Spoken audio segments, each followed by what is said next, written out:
We've got two speakers today who are going to talk on the topic, is it ever okay to believe anything? For example, to have religious beliefs without sufficient evidence. And we have two professors, as I said, talking on this subject. First, we have Wai Hung Wong, all the way from California State University, Chico, who'll be taking one side of this issue. And on the other hand, we have Professor Mark BOONE at Hong Kong Baptist University, talking on the other side of the issue. And with that, we can get started. Thank you, Andrew. And to be perfectly honest, I have to quickly jot down a note to myself because my wife just texted me something and I'll have to look at it later. And I don't want to forget. Okay, I've written a note to myself. All right. I like how you phrased it, talking on the other side of the issue, because I'm not really sure I'm representing the let me rephrase this. I'm not sure I want to argue for the view that it is okay to believe without evidence. I want to represent that view by talking about a philosopher I like. If necessary, maybe I'll speak for myself, but mostly I just want to try to explain a philosopher I like and leave it at that. So this morning I typed up some quick notes as I was going through in my head what sort of introductory remarks might be necessary. I realized it was way too much to keep organized unless I jotted it all down. Thank heaven I did have time to jot it all down. Anyone who wants to read it can click on the URL I just put in the chat box. And I assume the screen share is working and I can just start talking about this. Now, I'm sorry if you wanted a PowerPoint. I don't normally like working with PowerPoints. So what we're talking about today is the question, is it ever right to have religious beliefs that are not supported by the evidence? I think the first thing to do is to clarify what question this is exactly. This is a separate question from the question whether some religious beliefs are correct. One philosopher is very instructive, I think, on this point. And if the internet works, I'll try to give at least some photos, or in some cases, possibly paintings of miscellaneous philosophers I mentioned. So here's Antony Flew. Antony Flew said it is not right to believe without evidence. When he said that, he was an atheist. He wrote a famous essay called The Presumption of Atheism, in which he argued this. It was actually part of a book. I don't remember the title of the book. At the time, he claimed that Thomas Aquinas agreed with him, though, not on atheism, but on the statement, it's not right to believe without evidence. Aquinas is one of the greatest Christian philosophers and theologians of all time. He's possibly the greatest. He's certainly one of the greatest, and there's only one, two, at most three people I can think of who are plausible competitors for the position of greatest Christian philosopher or greatest Christian theologian of all time. Well, maybe four or five. If I thought more slowly, I'd be able to think of a couple others. Anyway, Aquinas, some of the old photos, paintings, looks like that. I don't know that I can copy and paste Antony Flew's picture. It may not be a public domain source, but I'll copy and paste Aquinas into here. So Aquinas, according to Flew, agrees that it's not okay to believe without evidence. And Flew was an atheist, and Aquinas is the greatest Christian philosopher ever, more or less. And so if they agree on that point, it's clearly a different question. Interestingly, though, Flew later examined some other arguments or some new arguments, or more closely examined some of the old arguments for the existence of God and began to believe in God. I can't tell you for sure all the details. I don't remember if I ever even heard, if it was ever even publicly available information, whether he specifically became a Christian. If he did, was it Catholic or Protestant or what? I only know for sure that he did profess that he believed in the existence of God before he died, because he changed his mind after continuing to look at some of the arguments. But he never changed his mind on the importance of having evidence for our religious beliefs and the importance of not having those beliefs without evidence. So our question, is it right to have religious beliefs that are not supported by the evidence, is a separate question from whether any religious beliefs are true. It's even a separate question from the question whether there is any good evidence for religious beliefs. Many people who say it's not right to believe without evidence do say there is not good evidence. Off the top of my head, you could just name a number of famous atheists who would fit in that category. Nietzsche probably fits in that category, maybe Daniel Dennett. But there are many who say it's not right to believe without evidence, who say there is good evidence. And actually, there are some people who say it is sometimes right to have religious beliefs that are not supported by the evidence, who also say that there is evidence. I know of 3 noteworthy philosophers who say that it is sometimes right to have religious beliefs that are not supported by the evidence: Immanuel Kant, Alvin Plantinga, and William James. I'll see if I can pull up a photo of these chaps. And Kant, I don't know which one. They're all public domain photos. I mean, paintings, or in this case, sketches. Kant says there simply is no evidence for the existence of God. There's particularly good evidence. There's also not good evidence against it. Reason fails in its attempts to investigate these matters, Kant says. Plantinga, oh wait, Kant, I forgot the last part of Kant. And then Kant gives his very clever argument for why we should believe anyway. Alvin Plantinga, who's still alive, so I doubt I'm allowed to just copy and paste these photos. Plantinga says there actually is some pretty good evidence, but we don't need it. And then Plantinga explains himself by giving this very clever theory on what knowledge is. So what we want to do today, well, what I want to do, my plan today, is to talk about James. James is this American philosopher from the late 1800s, early 1900s, and usually my favorite picture is this one. He's just recent enough that we can have some photos. He is smiling behind that beard. When I read William James, I feel like I'm reading something. When I read William James, I feel like the friendliest person who ever lived is talking to me. James is the friendliest philosopher. And he says sometimes it's okay to believe without evidence. But when he says that, it's a somewhat provisional stance. It's in his early writings. It's possibly only temporary. This is in his book,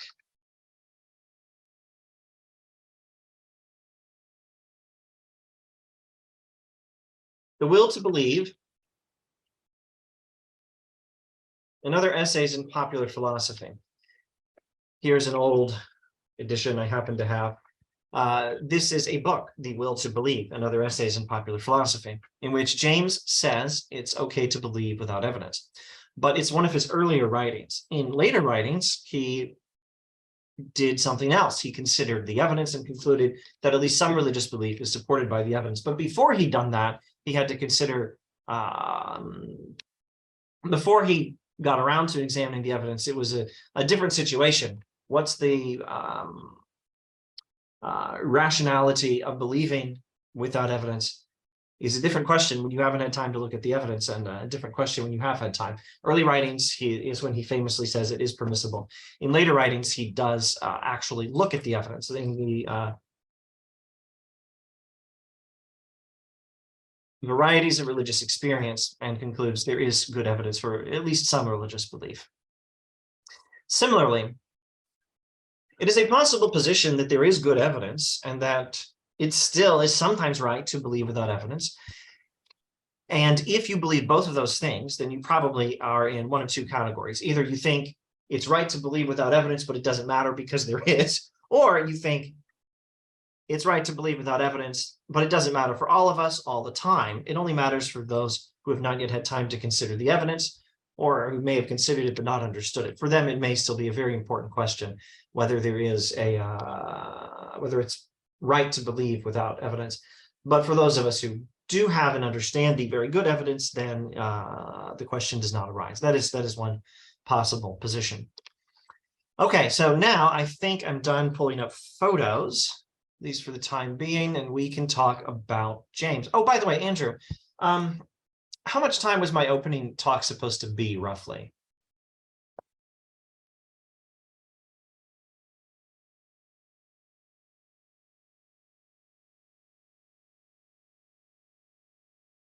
Okay. Not hearing an answer. So I don't remember. Let's see, it's 11 past 10. I should probably make sure my initial talk wraps up within 10 or 20 at the most, unless I can remember something or or someone else can remind me what the time was. I'm sorry I didn't write down. I should have written this down myself. How long is my initial talk supposed to be?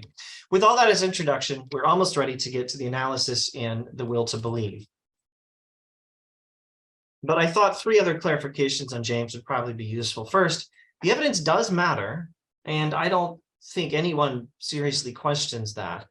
Certainly James does not question that. James very much does want us to take the evidence seriously. Part of his analysis, interestingly, emphasizes one particular kind of evidence. It's the kind that only becomes clear after we believe, because unfortunately that's how life works sometimes. But it is a very important kind of evidence that James wants us to pay attention to. More importantly, perhaps, it's not always right to believe without evidence. James says it's right sometimes. That key word, ever, is important. Few, if any, people say it's always right. Some people say it's sometimes right. There are important limitations on what we can responsibly believe without evidence. In particular, and this is another reason evidence does matter, we don't get to believe against the evidence. Those times when it's okay to believe without evidence are also times when there's just no clear evidence either way. That's the Jamesian way to think, the Jamesian way of thinking. Third clarification, nothing fancy here. I just need to mention that The Will to Believe and Other Essays in Popular Philosophy is a book which contains several essays by James. Off the top of my head, I'd say actually as many as 10 of them. Maybe it's only 8, I don't remember.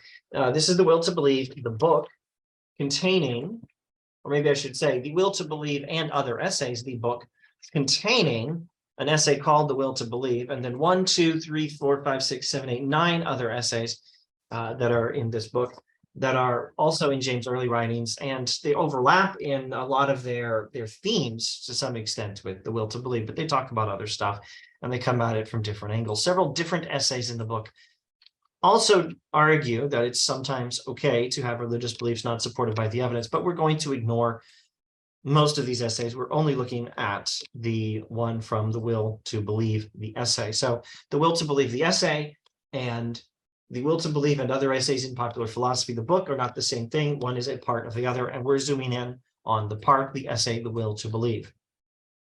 So this essay was originally, you can find this all on the internet.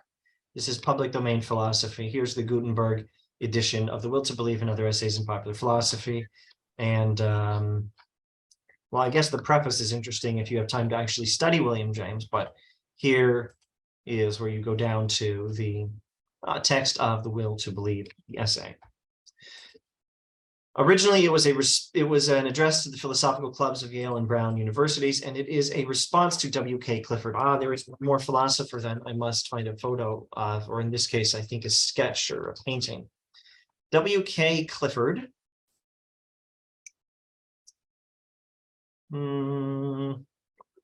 I think I'm going to get this one. W.K. Clifford says it's never okay to believe without evidence. He emphatically, dramatically says it's wrong, always, everywhere, and for anyone to believe anything upon insufficient evidence. And what he means by insufficient evidence is evidence that does not prove that the belief is true beyond a reasonable doubt. It may be for some of you a novel idea, and it may seem a very strange idea, that a person could argue that you should believe in God without arguing that God exists. Oh, that's probably not a strange idea. Many of us have heard of Pascal's wager, where he says, even without evidence, the right thing to do is believe, et cetera, et cetera. What may be an especially surprising idea is the idea that there is no good evidence that God exists, and maybe it's even impossible, yet you should still believe it. And that idea does come up in Kant, and James is closely related to Kant and Pascal. And I suppose I'm just causing trouble here by making all these comparisons, because I don't have time to try to spell out the differences and the similarities between Kant and James Pascal. Anyway, Clifford is saying that's all nonsense, that's all rubbish. It is never okay to believe anything on insufficient evidence. And any argument from Kant or anyone else that you should believe is not good evidence for believing. The only kind of evidence for believing is evidence that the belief is true. And it's irresponsible, it's wrong always, everywhere for anyone to believe anything if you don't have evidence that that belief is true. James disagrees. He makes two arguments. I am probably only going to introduce one of them. Maybe if, yeah, I'll probably just introduce one of them. We can save the other for later if it's important. It is interesting, but it's a little more subtle and probably takes more time to explain. I wrote this article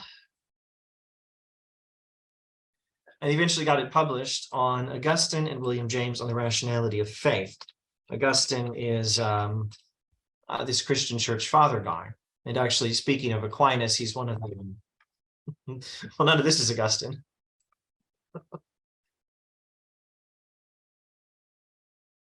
Augustine is one of those few people, I think, provides some real competition for Aquinas, for the honor of being the most important Christian philosopher or theologian of all time. So Augustine does actually say some of the same things as James. And it was in this article on the subject that I wrote this material here, or at least this is an early draft, a very slightly modified early draft of what I wrote when I was working on that article. So two arguments that it's sometimes right to believe even if we don't have good evidence in James' essay, The Will to Believe. And one of those arguments is what I now intend to briefly introduce. And I think I will go with my earlier plan of looking at just the simpler version. Sorry, looking at just the abbreviated version of the text, what I've highlighted in bold and blue. I will mention on the way, though, that I have made a ridiculous video on the internet where William James and W.K. Clifford fight about their disagreement to dramatic music from the Avengers movies. James' first argument has for its primary target a particular kind of skeptic. Those who say that avoiding error is the most important thing. To be precise, people like W.K. Clifford and others in this category refuse to believe unless the evidence should be quite thoroughly decisive. And they refuse on the grounds that belief might be an error. And James says, fair enough, that's true. It might be an error. And believing an error would be bad. And you even have the right to disbelieve. You have the right to disbelieve, you have the right to not believe, which are not exactly the same thing. Not believing just means not believing, but you can not believe by disbelieving, which is believing the belief in question is false, or you can not believe by just having no opinions on the matter. And James says you have the right to not believe, and I think even to disbelieve, in your efforts to avoid the tragedy of believing in error. Believing in error is a very serious worry, and it's perfectly rational to be concerned about this, and these skeptics are correct to be concerned about believing in error. But there is more. Not believing will protect us from believing in error, but it also prevents us from believing the truth. James says believing the truth is important, and it has its own benefits. There is not just one risk here, there are two risks. Those skeptics, the people like Clifford who say you should only believe based on good evidence, those people are terrified of believing in error. James says, I'm afraid of that too, but I'm also afraid of not believing a truth. If there is a truth around here to be believed, I want it. I don't want to miss out on that. The risk of believing something false and the risk of not believing what is true both have to be considered. And James thinks when the evidence is unclear, keep in mind, you don't get to just believe what you want any time. It's not always that belief without evidence is right. It's sometimes. And those times are only the times when the evidence is unclear. When the evidence is unclear, we do have the right to decide for ourselves which risk we want to take, which risk we prefer to take, which risk we think is the lesser risk. Are we more afraid of believing in error, and so we choose to never believe, but we risk missing out on the truth? Or are we at least as afraid of not believing any truths that there may be, particularly in the category of religion, and so we believe, but we risk being in error? James says we have the right to make either of those choices.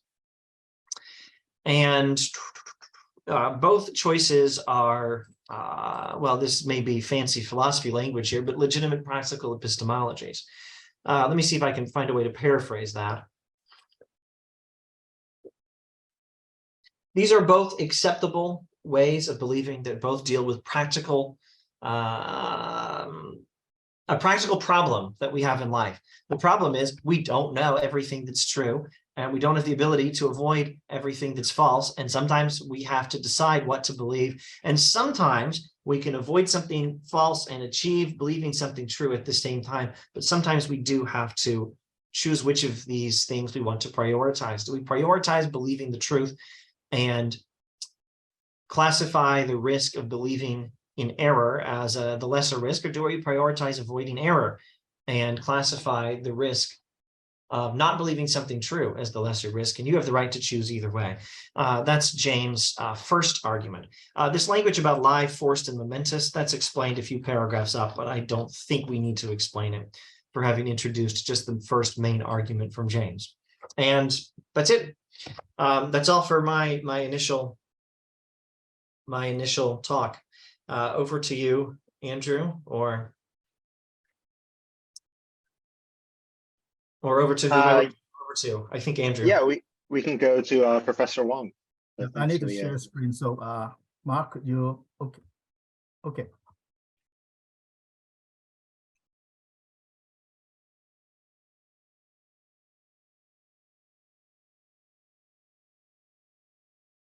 Okay.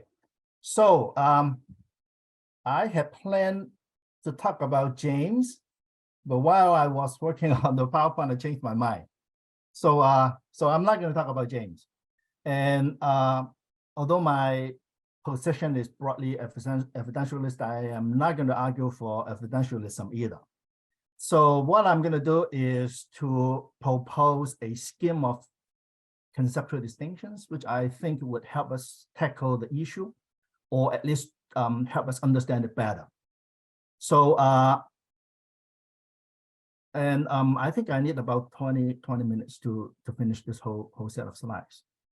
So the question is this: is it ever all right to have beliefs that are not supported by sufficient evidence? Now, in this form, the answer has to be maybe, because it all depends on what we mean by all right. So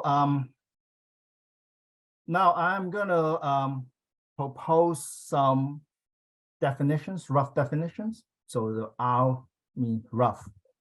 So all these definitions could be understood as partly stipulative and partly precising.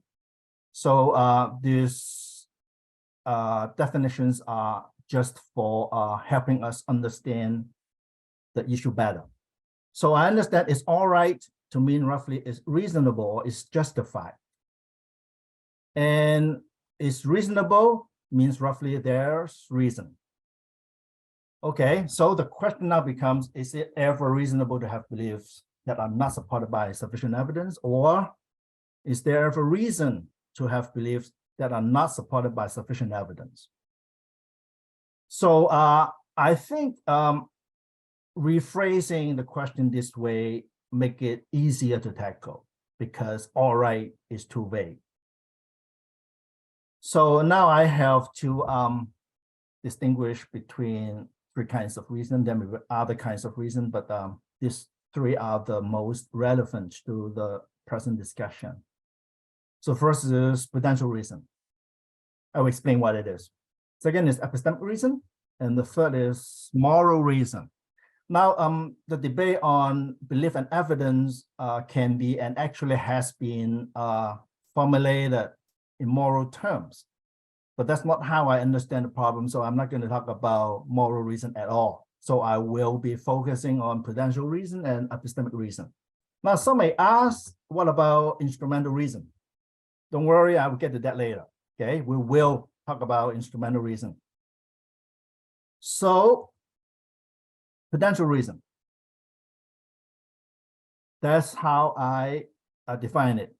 Having prudential reason to do X means doing X is conducive to one's benefits, interest, well-being, happiness. You can go on, just get the idea of, something that may benefit you in some way.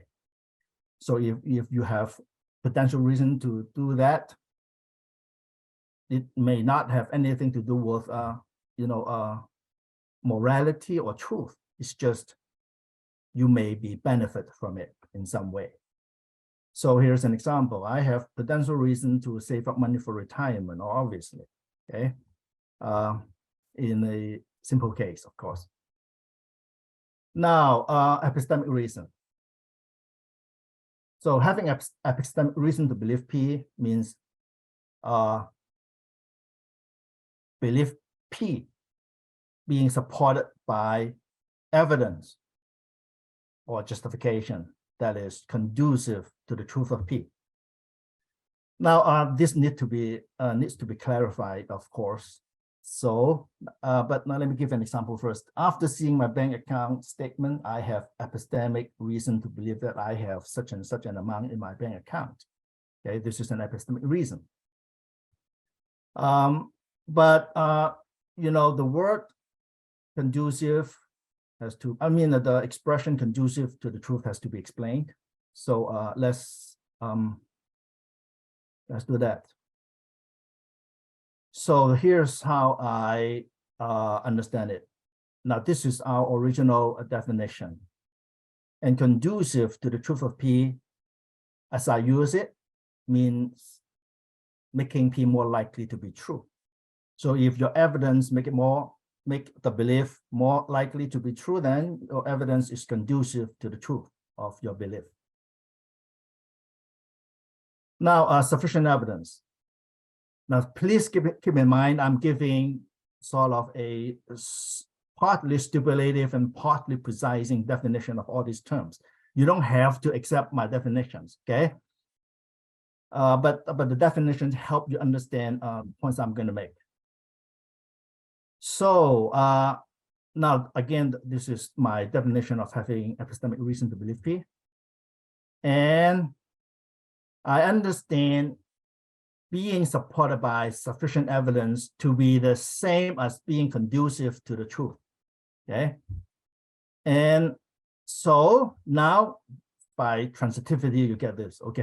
Having epistemic reason to believe P just it's the same as the belief P being supported by sufficient evidence. Now, okay, I'm going to give you a demonstration. This is all very, very abstract. So here's an example, a very, very clear example. Okay, let's move this around a bit. So now I'm inviting all of you to look at this picture for 2 seconds. Okay, you look at this picture. So there's one card, we call this the bottom card. Okay, you can see part of it. You don't see the whole of it. So you have epistemic reason to believe the bottom card is a black card. Okay, given my definition of what it is to have epistemic reason to believe something, because it's being black is more likely to is being red if you look at the picture as evidence. Okay, you also have epistemic reason to believe that the bottom card is a spade. This tiny thing here give you the clue. Okay, you have epistemic reason to believe that the bottom card is a spade less than 10.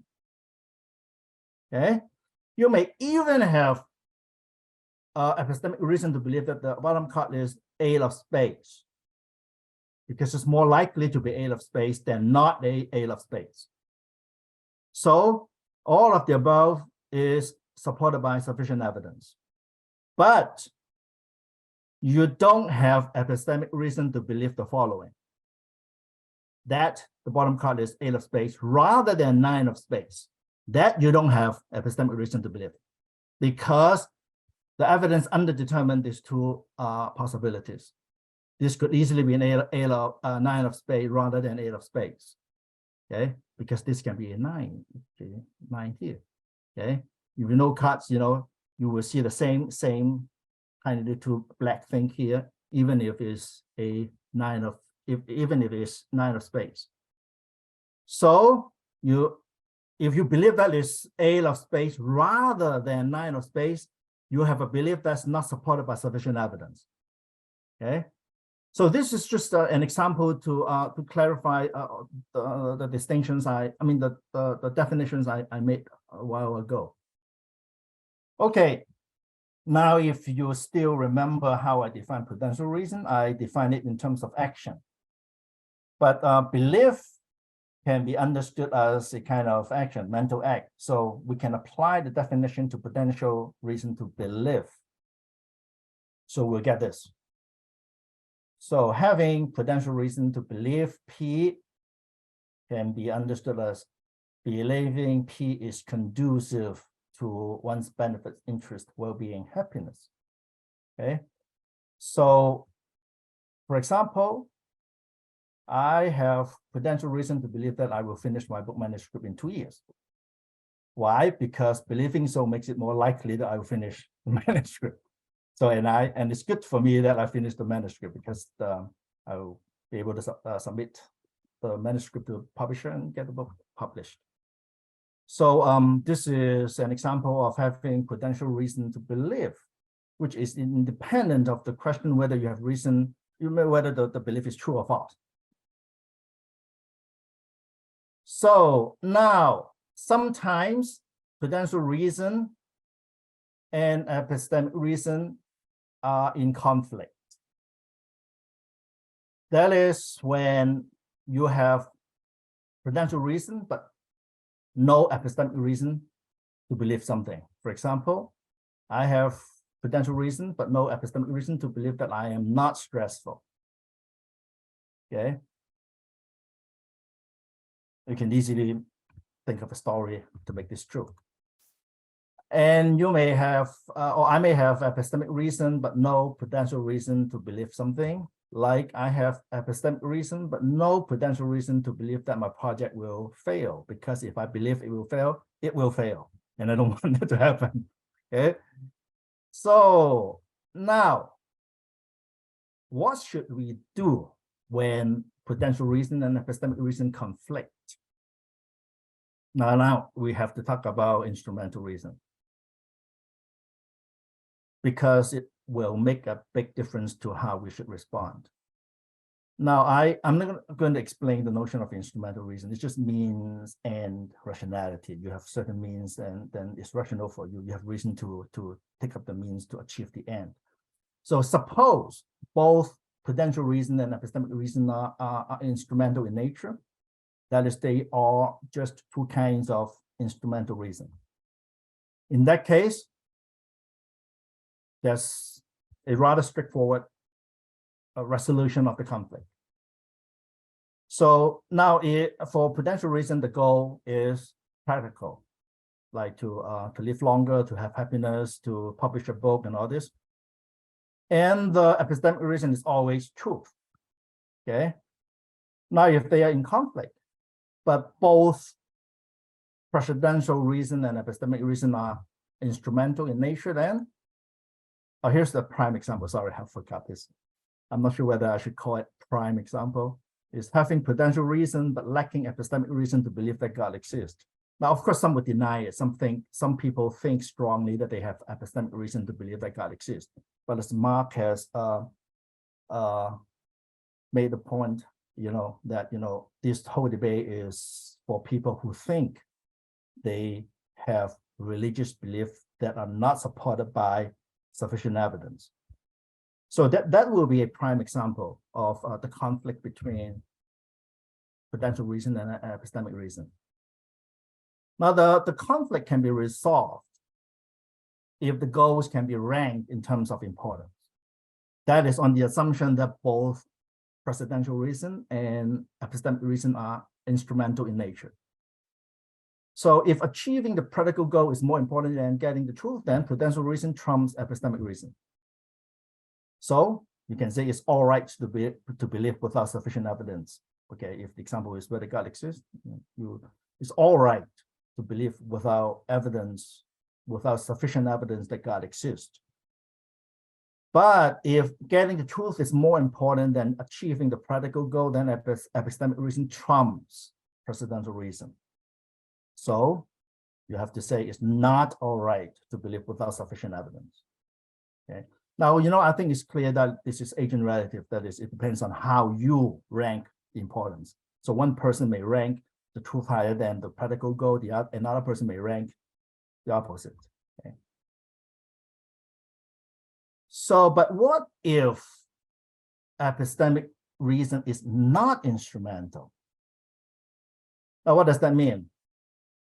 It means whether one has epistemic reason to believe something does not depend on one's having the goal of getting the truth. Okay, so let me give you an example. Suppose I don't want to know the truth about my personality, because let's say I'm not a good person, but I don't want to know. I don't want to know that I am not a good person. So I would not think about it. I would avoid seeing evidence for the fact that I'm not a good person. But if against my will, I have seen strong evidence that I'm not a good person, then on this understanding, I have epistemic reason to believe that I'm not a good person, even if I don't want to know the truth. Okay, so or if you want to see a movie and you certainly don't want to know how it ends, so you don't want to see a spoiler, okay? And but if someone told you how the movie ends, you know how it ends, then you have reason to believe that the movie ends that way, even though you don't not want to know it. You don't want to you don't want to know it before you see the movie. Okay, this is how we understand epistemic reason as not instrumental. Now, in that case, then we may have to say prudential reason and epistemic reason are incommensurable. That is, when prudential reason and epistemic reason concerning P conflict. Conflict. There's simply no way to rationally arrive at the conclusion that one should or should not believe P, all things considered. There's no all things considered there, okay? Because the two kinds of reason cannot be compared. So in that case, it is both all right, potentially, and not all right, epistemically, to believe without evidence. If the belief is about whether God exists, then you have to say both. It's all right and it's not all right in two different senses. But how much time have I used? Okay. Now this is related to James more directly. When our goal is the truth, okay, it doesn't matter whether epistemic reason is instrumental or not. If your goal is the truth, okay, you want to know whether it's true that God exists. You want to know whether it's true that Jesus is God and all this. Why can't it be the case that sometimes, at least sometimes, in order to get the truth, we just have to put aside epistemic reason? Why can't it be the case? So I have two responses to this.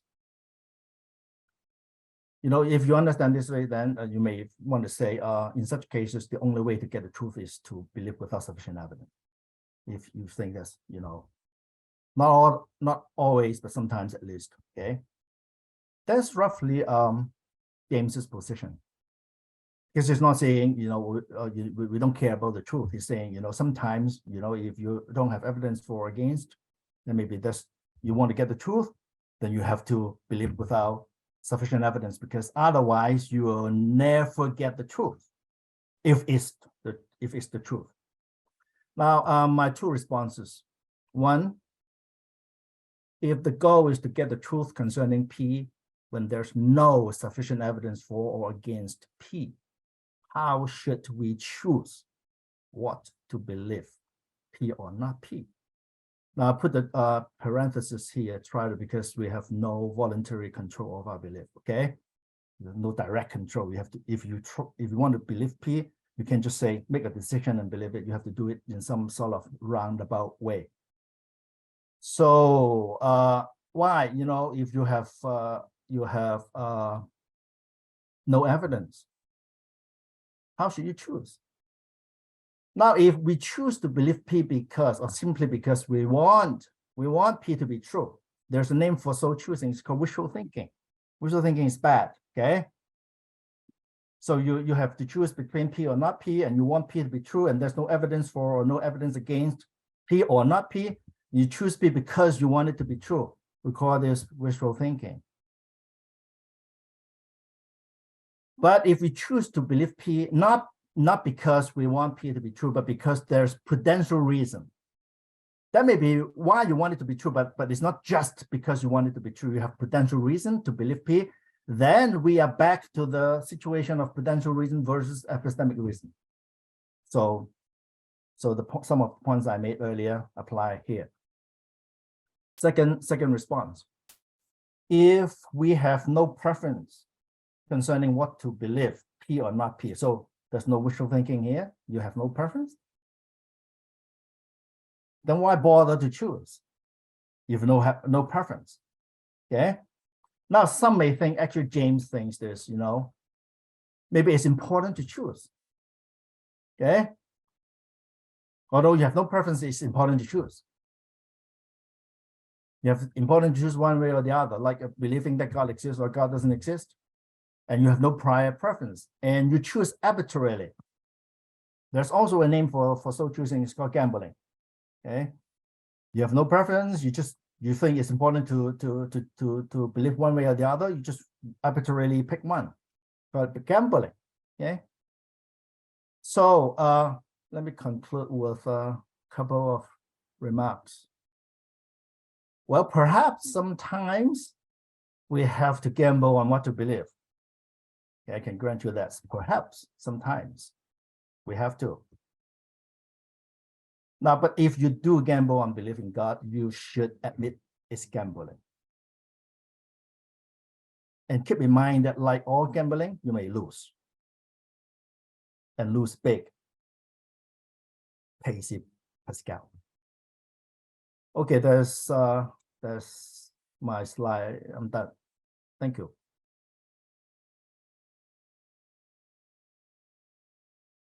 How much time did I use? Yeah, about 20 minutes. Okay, great.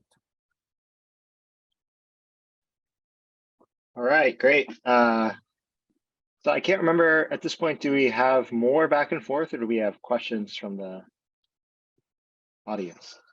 Well, I'm glad you don't remember. I don't remember. You can do whatever you want.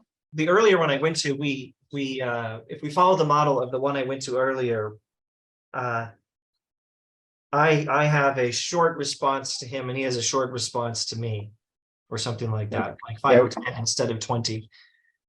You can do that. We have plenty of time. I'm not prepared for a short response. I need more time to sort through some notes. But does that work for you also? So I respond first, or if we do it the way we did it on the other, if we do it the way other people did it in another conversation, I would go first. Okay. And then 20 me, 20 you, 10 me, 10 you, or something like that. But okay. I don't think I have my notes properly in order yet. I need more time to sort through some of the things in some of your slides. It was pretty good until the end, and then I lost some of the details or something. So let's see. Let's address the first slide first, and I'll maybe just throw away this paper and it can stop distracting me. Is it ever all right? Yes or no, depending on what that means. Yeah, that sounds fine. Is it ever reasonable to have these kinds of beliefs? That's the right question. Yeah, that's right. I can throw away those notes. Okay, so is it ever reasonable to have beliefs that don't have solid evidence behind them? And you distinguish between prudential, epistemic, and moral reasoning or moral reasons. And then also there's instrumental reasons, which includes prudential, but may also include epistemic, but not always. Epistemic means being supported by evidence, evidence that is conducive to the truth, something like that. And you eventually suggest that in some cases we may have prudential reason, but not epistemic, or vice versa. And you suggest, what if X, sorry, I'm getting close, I'm getting lost in my abbreviations. What if epistemic reason is not instrumental? What if we don't actually want the truth? Then what? Then in the case of some conflict between the two, what do we do? Okay, so I think what I can do is I can try one or two clarifications or agreements, then maybe see where there may be some disagreement here. I'm still trying to just represent James here. I don't know that I need to say anything about myself. I'm willing to agree or disagree with James, but I want to understand him right first. It's gambling and we may lose. Well, let's go back to screen share. Within, God willing, I can remember some very specific statement where James says basically that.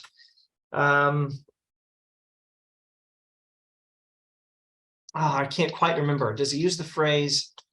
Nope, he doesn't use the phrase betting man. So I'm afraid I won't, without having more time, remember exactly where James talks about. Yes, this is Google. You can search for Pascal because he talks about Pascal's wager. Well, there's definitely Pascal, yeah, but I don't think it's when he talks about Pascal. It will be later, probably in this section. Some risk is unavoidable. So it looks like this would be the place to go, page 17 in whatever edition they typed up here. We must know the truth, we must avoid error, and we do actually gamble. I should actually just do a search for the word gamble. James does agree that we are doing something like gambling. We can choose that we can choose to risk believing in error and avoid the risk of not believing that particular truth if it is true, or we can choose the risk of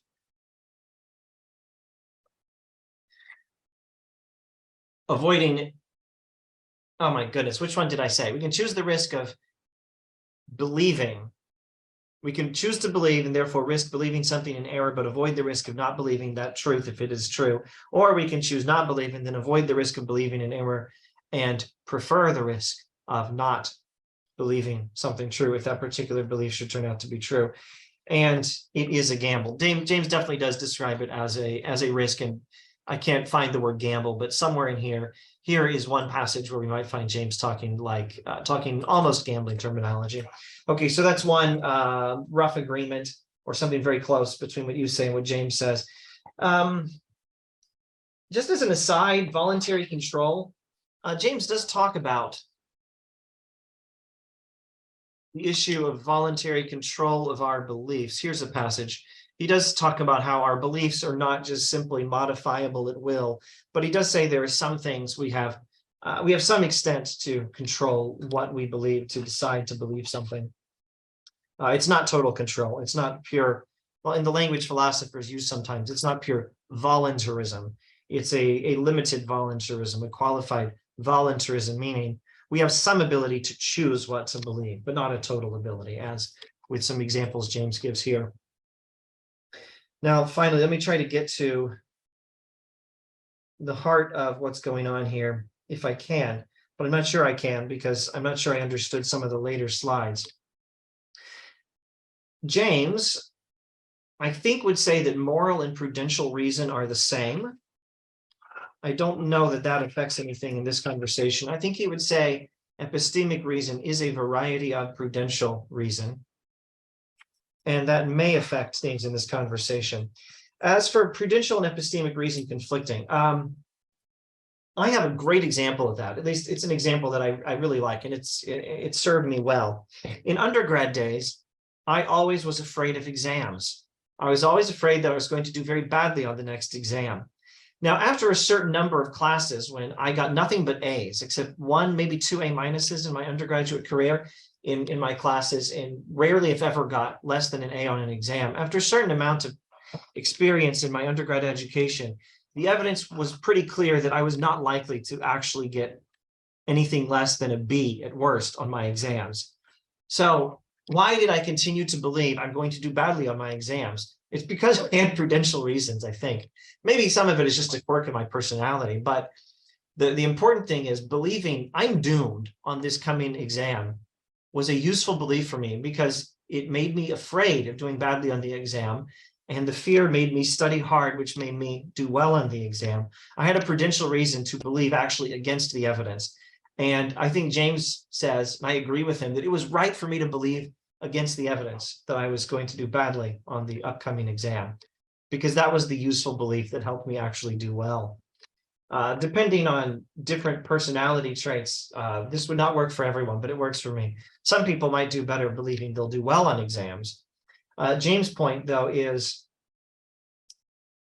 you have to take these moral and prudential considerations into consideration. Now, at this point, I don't think we're disagreeing. I think we're agreeing. I'm agreeing here with you and with James. The issue, though, of lacking epistemic reason, but having prudential reason being a conflict, I don't think that's a conflict. Or at any rate, I don't think James thinks that's a conflict. In a situation where the evidence is not clear either way, I don't think James says epistemic reason is against believing. I think he says epistemic reason is neutral. No, I think he would say you have no epistemic. I mean, on my definition of epistemic reason, he would say you have no epistemic reason to believe one way or the other, which is why you have to look at, how important the belief is to you, and, whether you would rather avoid error or to get the truth, and all these considerations may push you towards picking one of the two options. So, but that's not epistemic reason being in conflict with prudential reason. That's epistemic reason being neutral. No. He's saying you have no reason, no epistemic reason to believe one way or the other. Otherwise, it would be an easy case. Okay. Yeah. No epistemic reason. But why is that a conflict? If epistemic reason is neutral, why is it in conflict with prudential reason? He doesn't talk about the kind of conflict I talk about. Because I actually like James' article a lot, although I still think it is just a very sophisticated version of Pascal's wager. And he makes a lot of good points. But in the end, the advice is you should gamble. So, and he doesn't talk about a potential reason at all, I think. Everything he talks about is prudential reason. No, because he focuses on the choice between avoiding error and getting the truth. This is epistemic. It has nothing prudential about it. Okay, so there we have some serious issue in how we understand James. We may need to zoom in on that. So first of all, I want to repeat this, and if it doesn't work, I don't know, we may just have to give up or see what passages in the text we're talking about, or go back to your slides and see how you're defining your terms in case I'm misunderstanding them. When James talks about the choice whether to believe, he's talking about a situation where epistemic reason is neutral and prudential reason says you should believe. And in a situation like that, whether James is saying that or not, in a situation where epistemic reason doesn't say anything, but prudential reason says you should believe, I don't see how that's a conflict. It's a conflict when the evidence says a particular belief is false. Like in my case, I believe I'm going to do badly on the upcoming exam next week, and that belief makes me terrified, and the terror makes me study. I have a prudential reason to believe I'm going to do badly on the exam, but the evidence might be against it because my track record is I'm a really good student. So that's a conflict. But if there were just no evidence, like it's my first exam in undergrad, and I have no evidence as to whether I'm going to do well, I don't think it's a conflict between epistemic and prudential reason. In that case, I agree with you if the evidence is neutral. Okay, that means you have no evidence for no evidence again. Then you can say, according to James, you don't have reason not to believe, but you don't have reason to believe either. Epistemically, okay? But according to my definition of having epistemic reason, if you don't have evidence for against, then you simply have no epistemic reason for believing it, because to have epistemic reason is to have evidence that makes the belief more likely to be true. That sounds right. You don't have that in James in the kind of case James talks about. So that's why it's a little bit confusing, because I I have defined having epistemic reason in my own way, which may not apply directly to the way James put his points. So in the case of James, James's argument is tricky because in the first half he seems to be arguing that we have great potential reason to to have religious beliefs. He doesn't say it directly.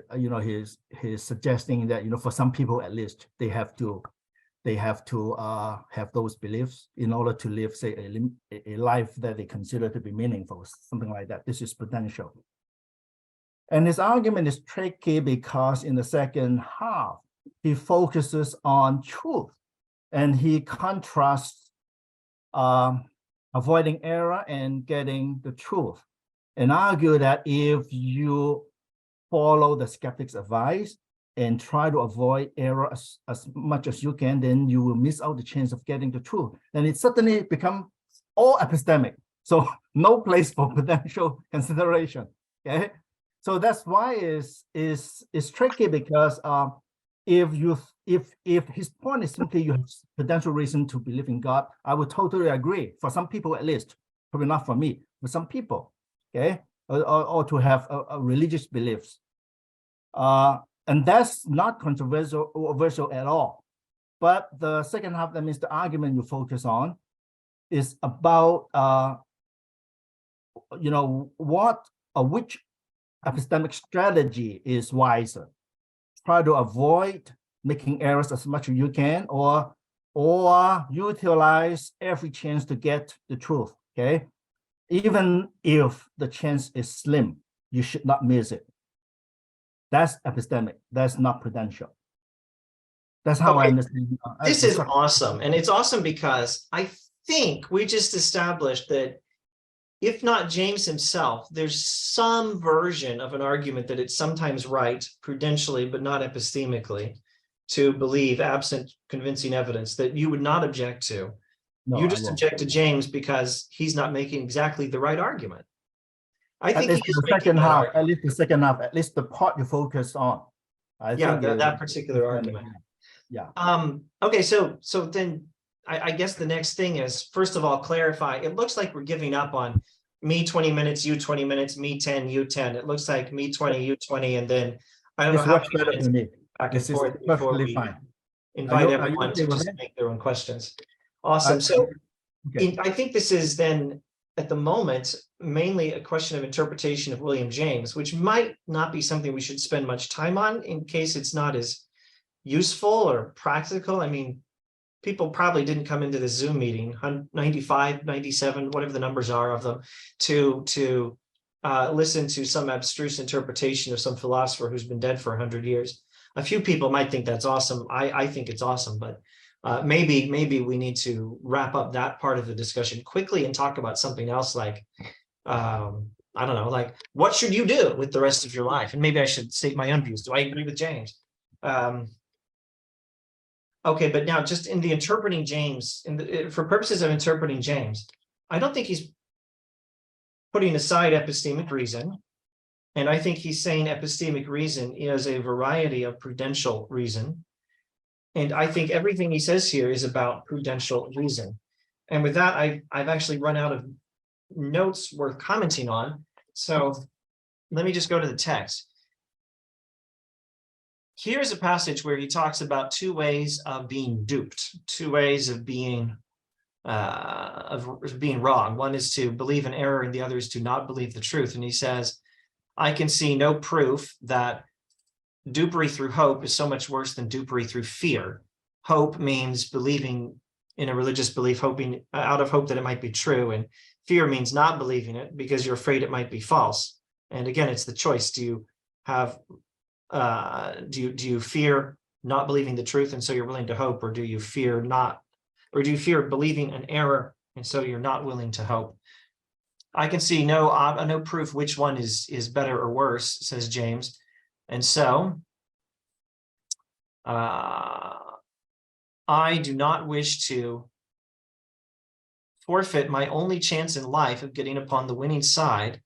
That chance, of course, depending on my willingness to run the risk of acting as if my passional need of taking the world religiously might be prophetic and right. All this is on the supposition that it may really be prophetic and right, and that religion is a live hypothesis, which may be true. When he talks like this, I think it's all prudential. Everything here is prudential. No, I disagree. It's all epistemic. Because it's about whether the belief is true or false. Yeah. That means, But believing the truth is a prudential matter. Yeah. No, unless you mean, getting the truth is beneficial to you. It is. It is indirectly or derivatively prudential. If the matter is about whether the belief is true or false, is epistemic. His argument here is if you want the truth, then you should not adopt the policy of avoiding making mistakes as much as you can, because sometimes you may let go of that, so that even without evidence, you still believe something, so that you have a chance of getting the truth. This is all epistemic. It's nothing to do with whether you will be benefited from it. Of course, I mean there may be some underlying assumptions there that is having a religion is good for you, that kind of thing, but it's not part of the argument. Oh, I think that's completely wrong. It's exactly what the argument is. Believing the truth is a benefit here. So we disagree on James. No. You mean in the case? You mean believing the truth is always beneficial, or what? Not always. I like my own example from believing I'm going to do badly on the exam, where believing the truth was actually not beneficial initially. Sure. So but believing the truth, when there's any reason to believe it at all, is because it's beneficial. There's no reason to believe the truth except the benefits. James is a pragmatist. Everything is because he is no. Here he's assuming that you want the truth. If you say I don't care, I don't want the truth, then his argument doesn't work. I'm sorry, can you say the last part again? If you respond to this argument saying I don't care about the truth, then this argument doesn't work for you. Right. Because he thinks, if you want the truth, then you should not adopt the policy of trying your best to avoid making mistakes, because you miss out the chance of getting the truth. But if you don't care for the truth, then this argument doesn't work. So there's nothing prudential here. It's all about whether you will get the truth. I say it's all prudential because getting the truth is prudential. The argument only works if you want the truth. Wanting the truth is a prudential consideration. No, in what sense is it prudential? Getting the truth. We should go back to your definition slide. No, because right? Sometimes getting the truth is not about beneficial to you. You may be harmed by the truth. You can handle the truth. It's not good for you. Okay, so getting the truth may be beneficial sometimes, but you have to look at the particular cases. You can't say generally that getting the truth is good for you. So in this part of his argument, he focused on the assumption that, let's say you want to get the truth. But if that's what you want and you have adopted the policy of avoiding error as much as you can, then you will miss out the chance of getting the truth. And that's bad for you, not prudentially, epistemically. No, missing out on getting the truth is bad for you prudentially, because the reason we believe is to make an acquaintance with the higher power, and thereby not just have some satisfaction of some epistemic preference, although that's something, but to have a better life. Yeah, that's why you want the truth. Okay, that explains why you want the truth. You want you want the religious belief to be true because you want, say, eternal life, or you want to go to heaven and all this. But here the point is not about what you want. It's about whether you will get the truth. There's nothing in the argument here that requires you to see going to heaven as good. There's nothing in this argument. The only requirement for the argument to work, if it works, is for you to agree that you want the truth. If you want the truth, then following Clifford would be a bad idea because you miss out the chance of getting the truth. That's why I insist, there's nothing prudential here. Although if you put it in a bigger context, you can talk about the benefits of having religious beliefs, but not in this argument. This argument is all the way epistemic. This argument is epistemic, but all epistemic is prudential in a pragmatist philosophy. No, that's false, because you have already agreed that, in some case, having the truth is not beneficial to you. Yes, precisely, because epistemic priorities are a subset of prudential priorities. The whole point of believing is to live. No, if that's true, then all epistemic reasons are prudential reasons, but you have denied that. You have denied I didn't deny that. No, you have given an example in which you have prudential reason to do something, but no epistemic reason to precisely. That's why they don't, one can be the subset of the other. No, there's prudential reasons that are epistemic and prudential reasons that are not. And the prudential reason that is not epistemic may sometimes overrule the prudential reason that is epistemic. But why? I don't see. No, you're just using those words. I don't see why in your example that epistemic reason is prudential too. Well, first of all, because that's what James says in his essay, and that's how an American pragmatist philosopher by definition thinks. And this passage here in my notes might be useful, but maybe a better one is to just scroll down, and maybe I'll just make this point and then stop. I don't think we're getting anywhere. One of us doesn't understand the other, or one of us doesn't understand James, or something. Maybe 2 or 3 or 4 of those things. Let me see if I can find the passage in the sentiment of rationality. James gives an amazing illustration. Oh, no, never mind. I can't use that illustration. It's dealing with the other argument. It's dealing with James' second argument. We're still in the first argument, so I can't go to that illustration. Never mind. I think the best I can say is James thinks the point of getting the truth is for prudential reasons. But the reason he gives here is epistemic. I mean, in this part of his article, that's what I insist on.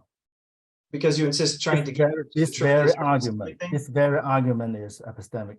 It's an epistemic argument. It doesn't. Well, yeah, that doesn't mean it's not prudential. It doesn't have to appeal to anything prudential. It only has to appeal to your desire to want the truth. If you want the truth, then you should just let go of Clifford's principle, because it is not helping you to get the truth, sometimes at least. All right, we don't understand each other, or one of us doesn't understand James or something. I'll cite this passage again and leave it at that. The getting to the truth is very much a prudential consideration. The highlighted one, my social.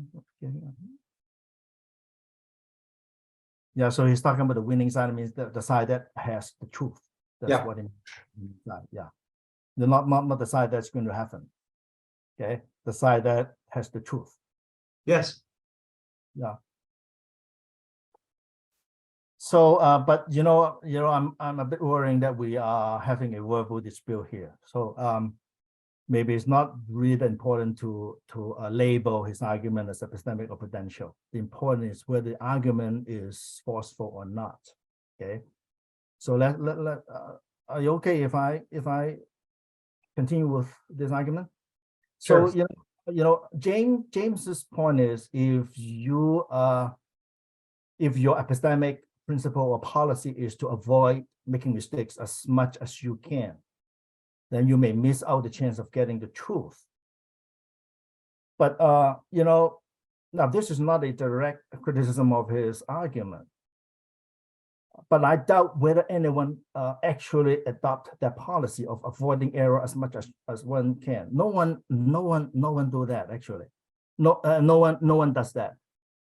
So when we consider what to believe, sometimes we consider epistemic reasons, sometimes we consider prudential reasons. But I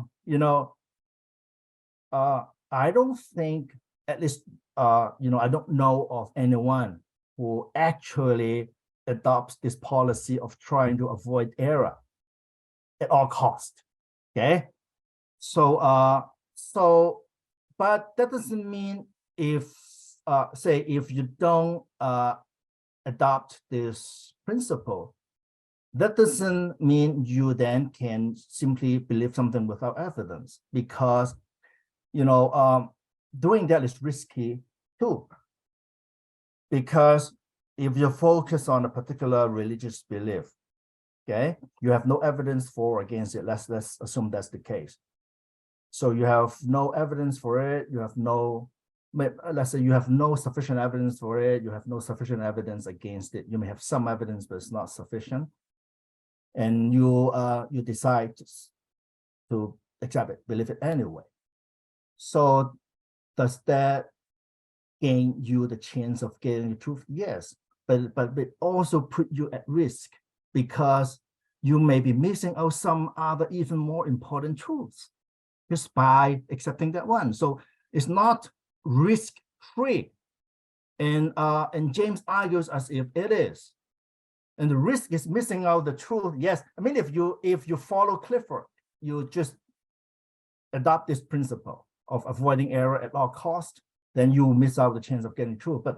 But not following Clifford doesn't mean you can believe whatever you want to believe, so that you will get a chance of acquiring the truth, because doing that is also risky, because by doing that, you will miss out some other truth just by, like, say, if you say, I believe that Jesus is God. Okay, no, say you think, you follow James, you believe that because you think, suspending judgment is not the best policy here. So you believe that. But if that's false, the belief is false, then you miss out. Maybe another religion is true, then you miss the chance of getting that truth. Okay, for me, it's equally risky. So argument, I'm not saying is utterly unreasonable, but it's not as forceful as it may appear. That's my comment on the argument. It's not risk-free. Sorry, did you say James thinks it's risk-free? He seems to no, well, he doesn't put it that way, but I think that's the suggestion, because he's talking about,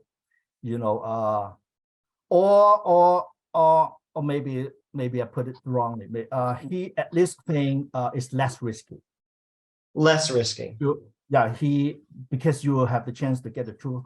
If you follow Clifford, you have no chance to get the truth if it is a truth.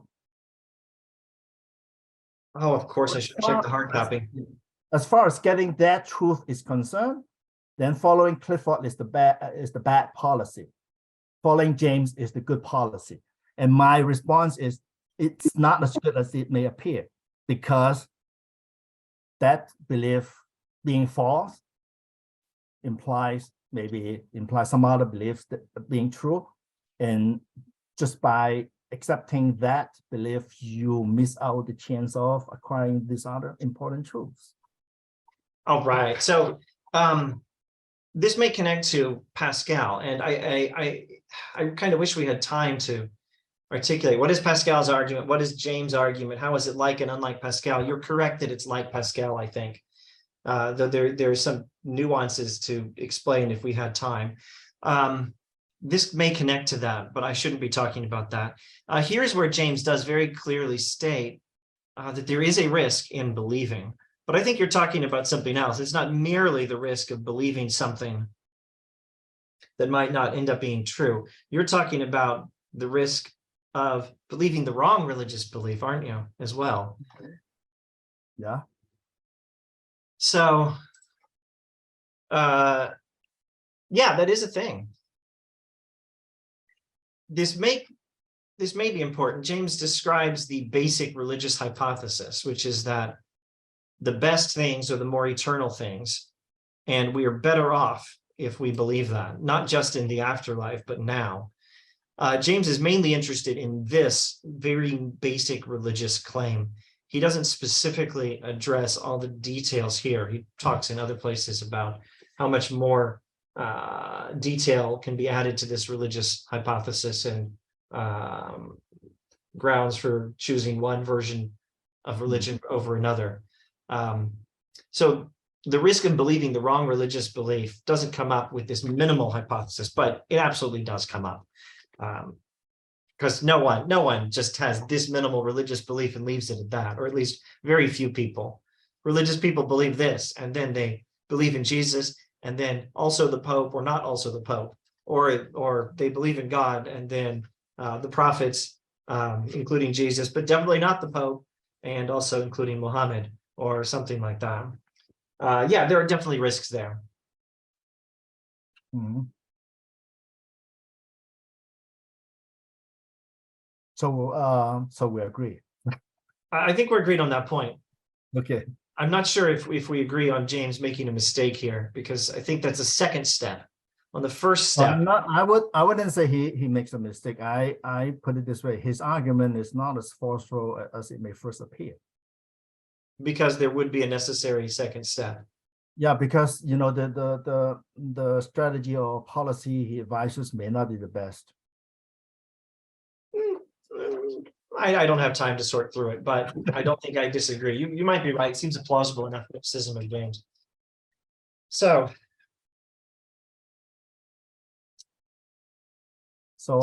question to yeah. you or to Andrew: should we open up the floor to miscellaneous questions and comments, or something different? I have nothing more to say.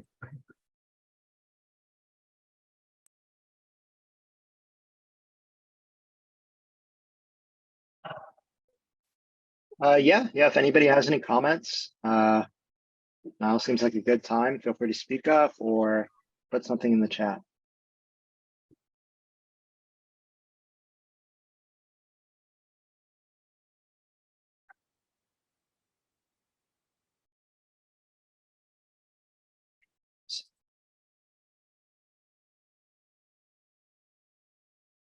With this many Zoom participants, I don't know if I would even see a hand being raised. No, I think I would. Zoom would probably put it on my screen no matter where it came up in the participants box.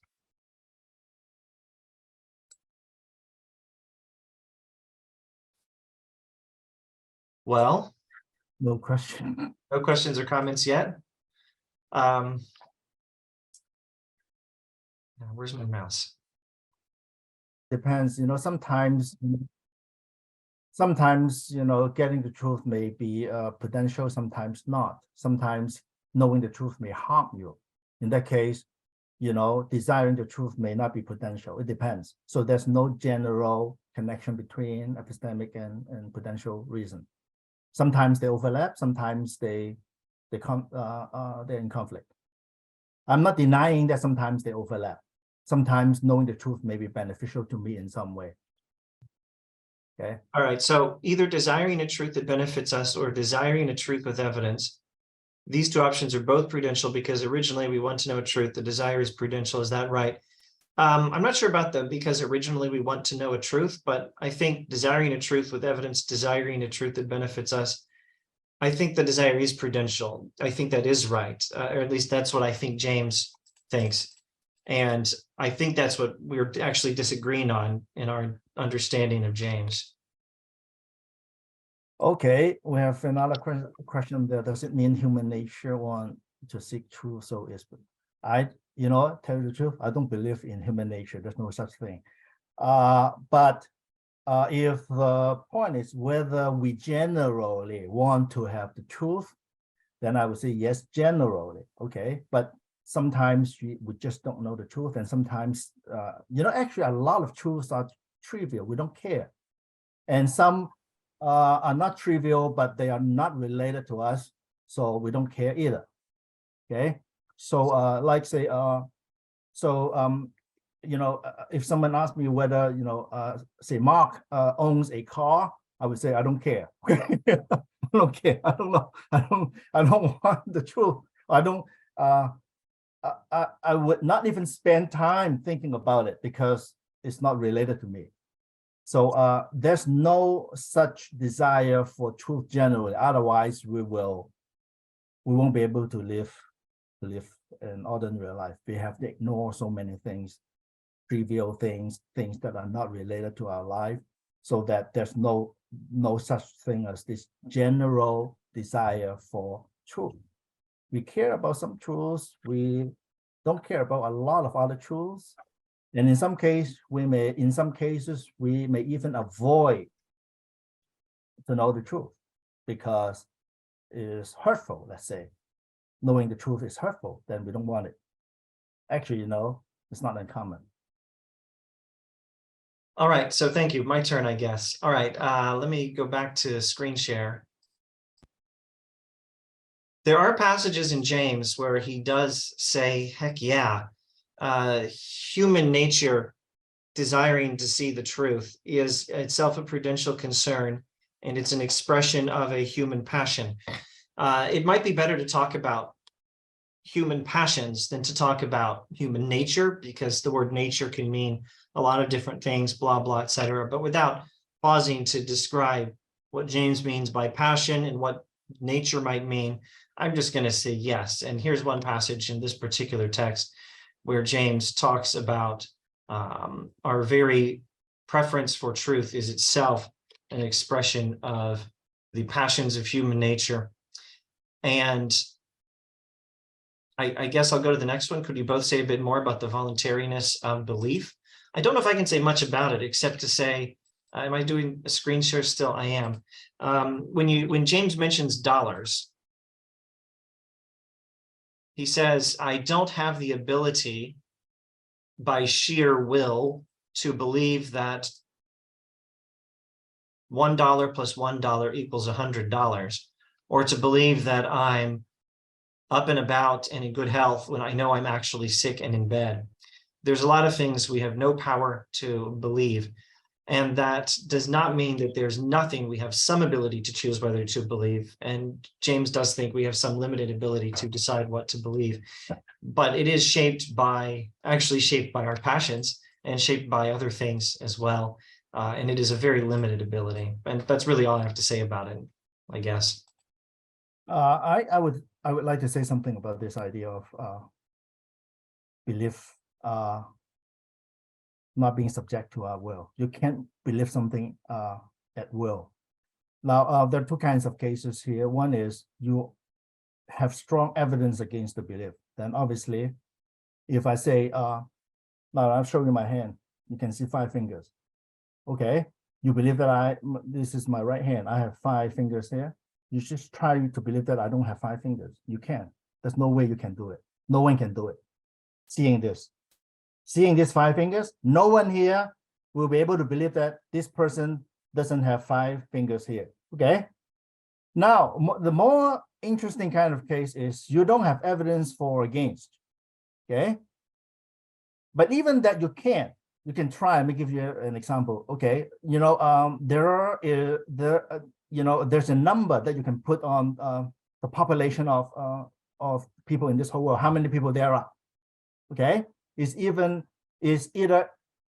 an even number or an odd number. The number exact at this moment, at this very moment, the number of human beings on this planet, we don't know. Okay, can you choose just to believe that it's an even number? No one can. I guarantee that you try, you won't be able to succeed. Let me believe that it's an even number just by making a decision. No, you can't. You just can't. That's what we mean by, it's not voluntary. Okay. So, but sometimes, I think, I don't remember who argued for that. Sometimes you may have some evidence for belief, but the evidence is not sufficient. Then maybe, I'm not sure, but maybe with the push of your will a little bit, you may push yourself to believe it. An example may be like, say you're driving, you're going somewhere, you're on a freeway, it's already 1 hour, and you suddenly remember, oh, did I lock the door? you are not sure, but then you recall that, you recall some vague images of your having done that, but you're not sure. So you don't have sufficient evidence for believing that you have locked the door, the main door. Maybe, you can make yourself believe it voluntarily, although even that I'm not sure. But if you have evidence against the belief, or you have no evidence against at all, then you can't believe something just by making a decision. Just like raising your hand, you can make a decision and raise your hand easily, but you can't make a decision and believe something. That's what we mean by the involuntariness of belief. I hope this helps a bit.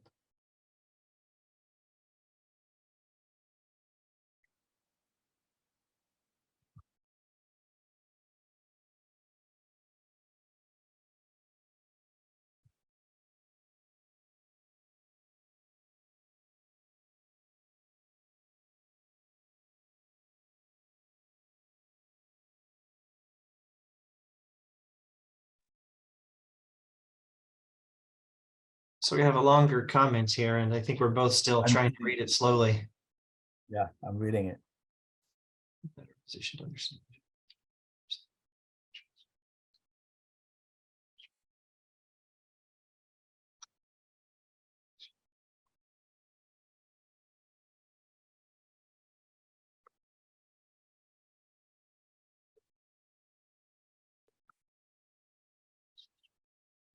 No, this one I don't know how to respond. So it's your job.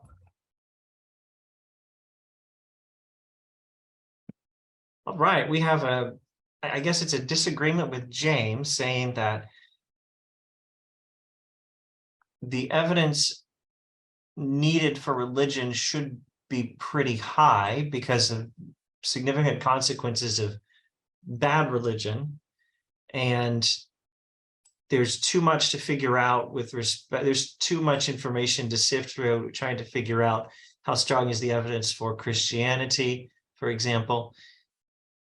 And most normal people can't do it. So whether on an individual or social level, suspending judgment rather than believing seems to be the better policy. So I think I've gotten only as far as understanding the comment. I have no response to it as of yet. I got to review what it says and then try to think. Yeah, actually, this is, now I have something to say. This is relevant to James's argument, because, if the religion in question is not like the big religions like Christianity, Islam, but some we would call a cult, okay? A cult, bad religion of some sort, okay? Does James's argument apply? If someone say, I accept this religion because I follow James's advice. Looks like all the points he makes apply there. It doesn't matter which religion it is, right? I'm sorry, James. What James says doesn't matter what religion it is. Is that? Yes. So it doesn't matter whether it is one of the big religions or a small religion that advise you to do bad things. Well, I think it's safe to say that stuff does matter, and James thinks it matters. He just doesn't work it into this particular text. I think he would say, child sacrifice religions, for example, are definitely excluded. He'll even exclude some versions of Christianity based on evolutionary science, and for example, I think, because those things involve unethical belief or belief against the evidence, as he understands it, which is again to say there are significant limitations on what you have a right to believe without evidence, and it has to be something where the evidence is not against it and the belief is not itself an immoral belief. I guess I never said that earlier. Maybe I should have. But this it's not in the article. That it's not in that article. But then it's not an epistemic argument. It's a moral argument then. That sounds about right. That sounds about right. Yeah, If it's not in and- this article, it'll probably be somewhere in James, but I can't think of a passage in this article where it But what does. about a religion that that doesn't advise you to do immoral things, but advise you to worship something that is just ridiculous, like the flying spaghetti monster. Okay, so it, you know, of course, I don't think anyone really believe it, but you know, it's not really hard to imagine that sometime later in human history, there's a religion that's believed by a lot of people, and it's like a flying spaghetti monster. So and it's a religion that's benign. It doesn't advise you to do bad things, you know, but you just believe something that is just ridiculously, you know, obviously false. And if people think there's actually no evidence for or against it, and they follow James's advice and believe and accept that religion as a result, what do we have to say against these people? If we are Jamesian, that is, we accept this Jamesian argument. So no all moral argument applies here. So the religion doesn't advise you to do bad things. This is, there's so many different passages to talk about. This is one topic where it might be useful if we had world enough in time to look at the preface to his book, where, if I remember correctly, and I'm sure if I'm remembering this correctly, he explains that he's written these essays for university people who tend to be very skeptical about religion.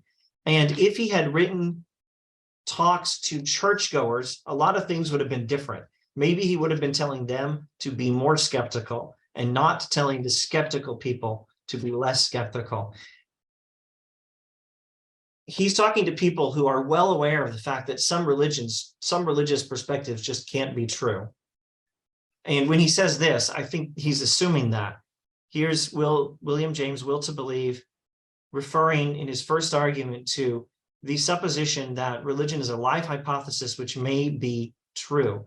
And that implicitly recognizes there's a lot of religious perspectives that we can't just say that about. I think that would include any number of things that, according to James, would conflict with science or would be ridiculous or balderdash for some other reason, including child sacrifice or sex cults in Korea or sex cults anywhere else for that matter. So in this passage, James talks about what is the minimal religious hypothesis he's interested in. And I think by this definition of religion, that sex cult thing doesn't sound like good religion to me. That sounds like a religion run by people who don't actually believe that the best things are the more eternal things. They think the best thing is me having as much sex as I can with as many girls as I want this week. They're not really believing that the best things are the more eternal things. So I don't think that sounds like a good religion by Jamesian standards. If we're talking about the actual choice to believe or not that James is talking about, I think it's something different. As for this too much material that might be manipulated, understanding the proper way, epistemically too challenging. Are you kidding? It's epistemically too challenging for university professors too. We're always getting it wrong one way or another, or at least we're not getting all of it because there's too much to keep track of.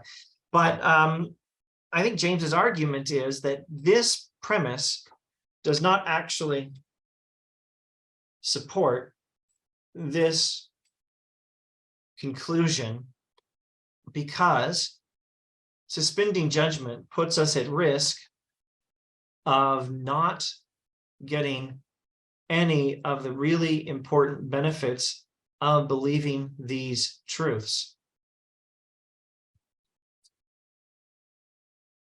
Maybe it's also worth mentioning at this point that there are also rather significant negative consequences of irreligion that have a larger body count than the negative consequences of bad religion. such as any number of people murdered under Soviet communism in the Soviet Union. Yeah, but you know, like I said, for a religion that is not advising you to do bad things, it doesn't have to be the flying spaghetti monster. It can be something else. It may be harmful because you're going to waste a lot of time. Okay, you have to go to the church, read the Bible, donate your money and all this. Those are costs. So, and James' argument doesn't tell us anything about, what about those costs? Now, if you appeal to Pascal's wager, then you may, those costs are nothing, okay, compared to going to heaven, okay, wasting a bit of time, going to church. It's nothing compared to going to heaven. But we're talking about James here. So actually, he has a paragraph in which he criticizes Pascal's wager. That's why his whole article is so interesting, on my understanding, because it's just a very sophisticated version of Pascal's wager, although he criticizes Pascal's wager at the beginning of the article. I don't know if I can agree on sophisticated version of, but change the wording and I'll agree. It's a sophisticated reimagining of Pascal's wager, maybe. Or no, I think it's very sophisticated, particularly at the beginning when he makes the distinction between, a life hypothesis, a momentous hypothesis, and all these. Those are very important points to make. And Pascal's wager is just crude. I mean, compared to all these distinctions that James makes use of. Can I just mention that I think the cost of religious belief is something he doesn't talk much about, again, because of his audience. He's talking to university people who are more religious. He's talking to people at a good old Orthodox college who are not like those pagans over at Harvard. And they already know that when religion says that the best things are the more eternal things, and we're better off believing that it means you have to spend time in prayer, meditation. You have to forgive when it's difficult. You have to learn to love your neighbor as yourself and sacrifice your selfish desires. He's talking to people who already know all about a lot of these costs. Mm-hmm. Yeah. Up to and including the no wild parties and whatever else. When he gave that speech, he is very well aware of his talking to people who think they're very smart and knowledgeable. So I agree with you. If he were to give another talk to a very different audience, he would make very different points.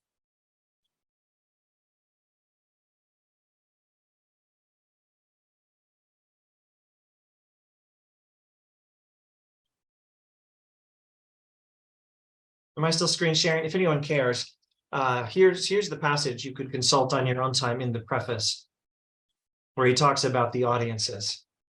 Academic audiences have a different need than certain religious audiences that might need to be told, dude, calm down with some of your religious beliefs. Some of these beliefs are silly. Look at the evidence more. Mm-hmm.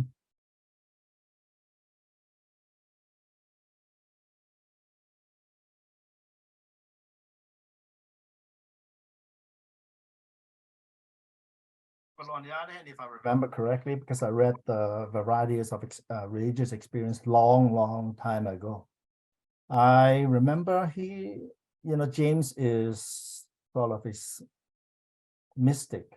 Am I right? I don't know. I don't know how to. I don't know. I wouldn't rule it out, but I need a lot of time to evaluate such a claim. He's very interested in mysticism. He takes it seriously. Yeah, sure. And he did some research on psychic power, I think. Yes, it's really fun. The last essay in The Will to Believe is an essay on what psychical research has accomplished. And it hasn't proven, he thinks, that that ghosts exist, for example, but it does prove something important about how our minds work and how there are important subconscious regions of the human mind that appear to connect to some larger mind outside of our own minds. And he takes this up at the end of the Varieties of Religious Experience, saying the history of religious experience indicates that this is true. And this is where he gives this is where he states that the evidence does provide good support for at least one religious belief.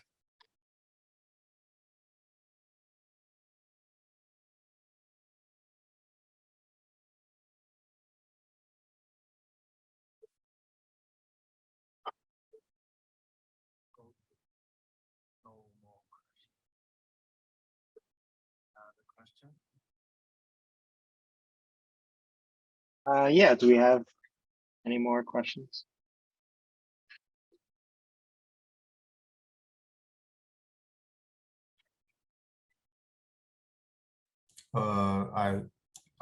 It's not a question, but I just want to kind of start a conversation of some sort, because I'm not sure what kind of thing I want to ask, but I've been thinking about, like, why does all of these evidence matter? Like, is there any point to thinking about if religion has sufficient evidence?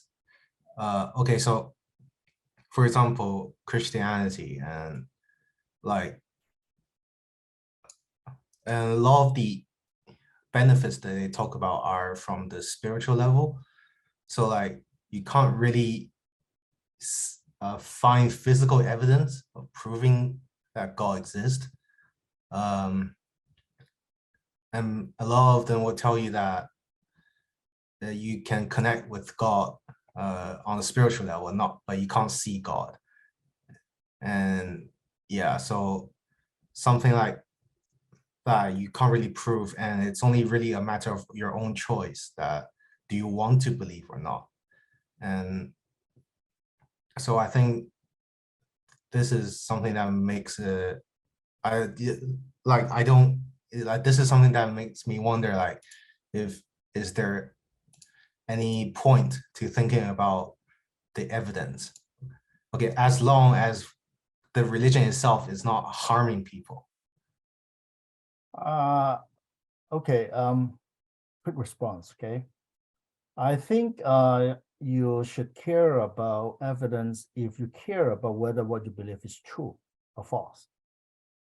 That's the reason why you should care about evidence. Otherwise, if you say, I don't care, as far as I have all these religious experiences that enrich my life, I'm happy enough. I don't care about whether my religion is true or false, whether my particular religious beliefs are true or false, then yeah, then you don't have to care about evidence. Okay. Yeah, agreed. There's definitely a point to thinking about evidence, because I could be wrong. Or, even if I think, no, it's not true that I could be wrong. The only reason I think that is because I think I have good evidence. Either way, I ought to care about the evidence. I can't imagine not thinking that, unless I'm just so naive that I never worry about the possibility of being wrong, or that I checked the evidence thoroughly and confirmed it's really good. I have to worry about the possibility of being wrong. I don't want to worry and ruin my life worrying about it and be stressed all the time by worrying about what if I'm wrong. But at some level, if I can do it in a healthy way, I ought to worry about the possibility of being wrong.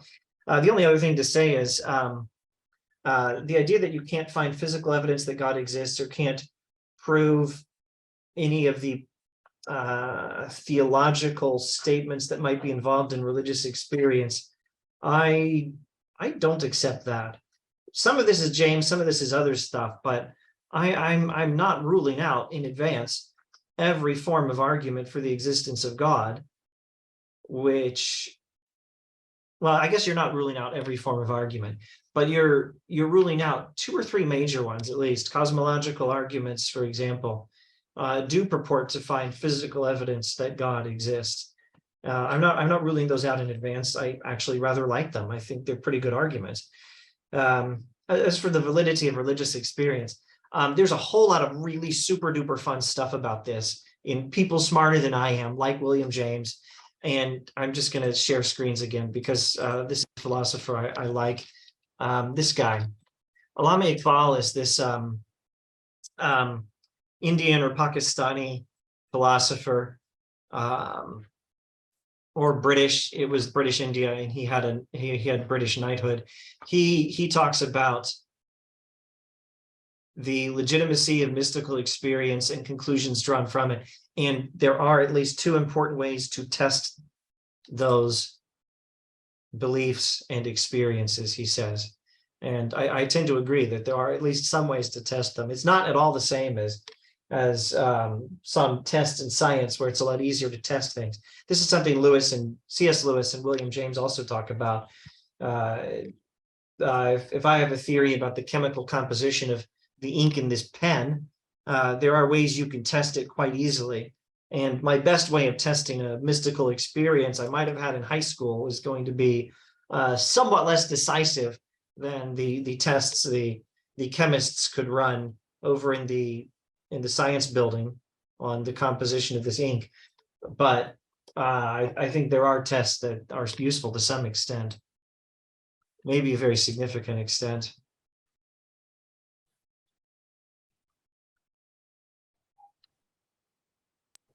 Maybe I should say something about the tests. One test is the James test from the Varieties of Religious Experience. Know them by their fruits.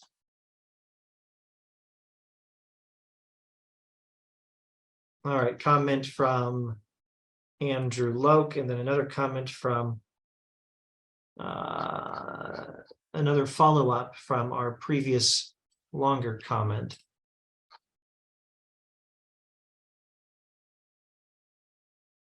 Yeah, let me respond to the second one, the one about physical evidence. Yeah, that's why when in one of my slide, I put the word justification after the word reason or evidence. Okay, not all evidence are physical evidence for sure. Sometimes you may start with some facts, and by logical reasoning, you arrive at a conclusion.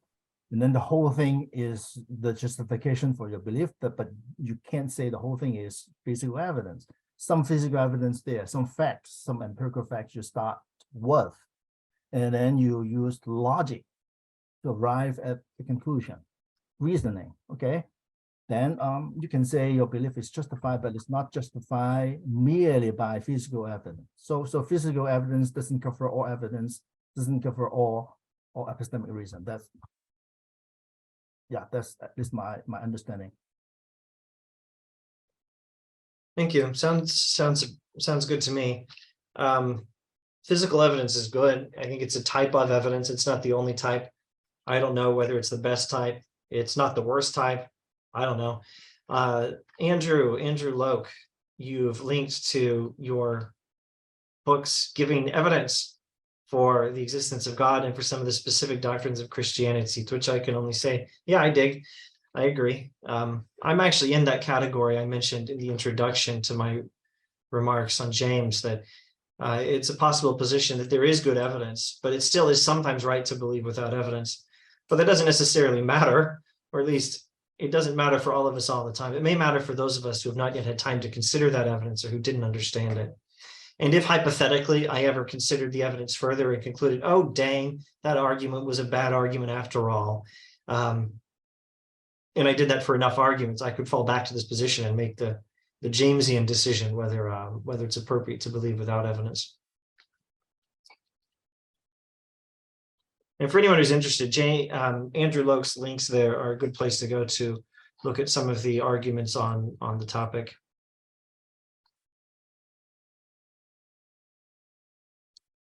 An interesting fact about evidence like that is it usually only convinces people who already believe. It won't convince people who don't believe. That's my experience. This might just be my personality, but I just don't care. I care about whether the premises provide good support for the conclusion and whether the premises are true. At one level, I do care who's convinced and who's not, but I think that's some sort of, I don't know, it's some sort of rhetorical question or something. No, I don't think so. It's not rhetorical. It's about the human mind. That is, we all have this problem, okay? You know, different forms of confirmation bias. That's true. That's true. Yeah. So Yeah. that's why. I mean, I'm not speaking against evidence of that kind. I'm talking about how our mind works. Always selective, okay?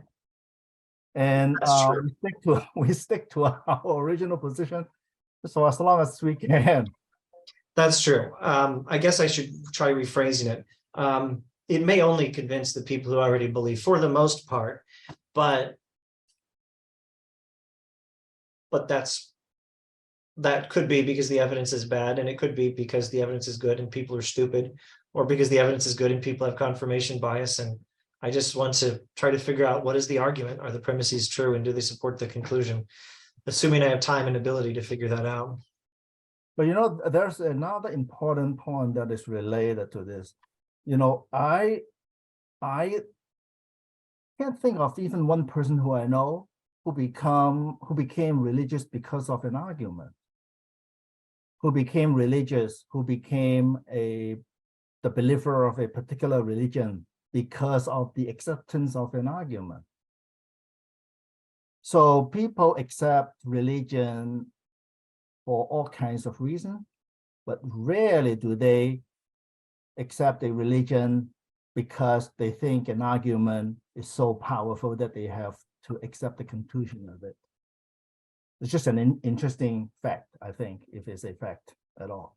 Well, you don't know whether people accept religion because of arguments or because of something else. They say it's because of arguments sometimes. Based on what they say, I mean, I can't say how many people, but I can think of some examples, like the guy who wrote that book, and it's really annoying that my brain's freezing. What's the guy's name? He's a popular apologist these days. And then C.S. Lewis and St. Augustine became Christians. I won't say exclusively because of arguments, but at least it was a significant part of their story, or so they say. Who knows what they're subconsciously thinking or motivated by? Maybe they don't know what they're subconsciously motivated by. As far as I'm consciously aware, I didn't become a Christian because of the arguments, but that sure is a big part of why I've remained one.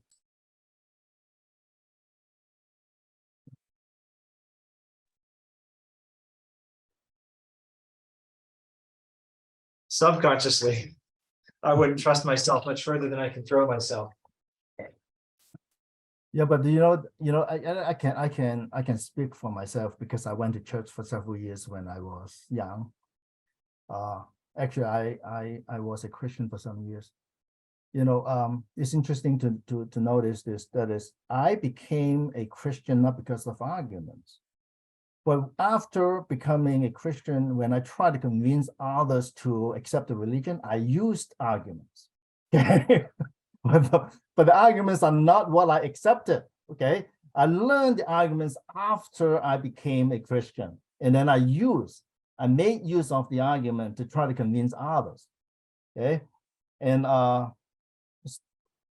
the arguments are after the belief that, you know, but why would I do that?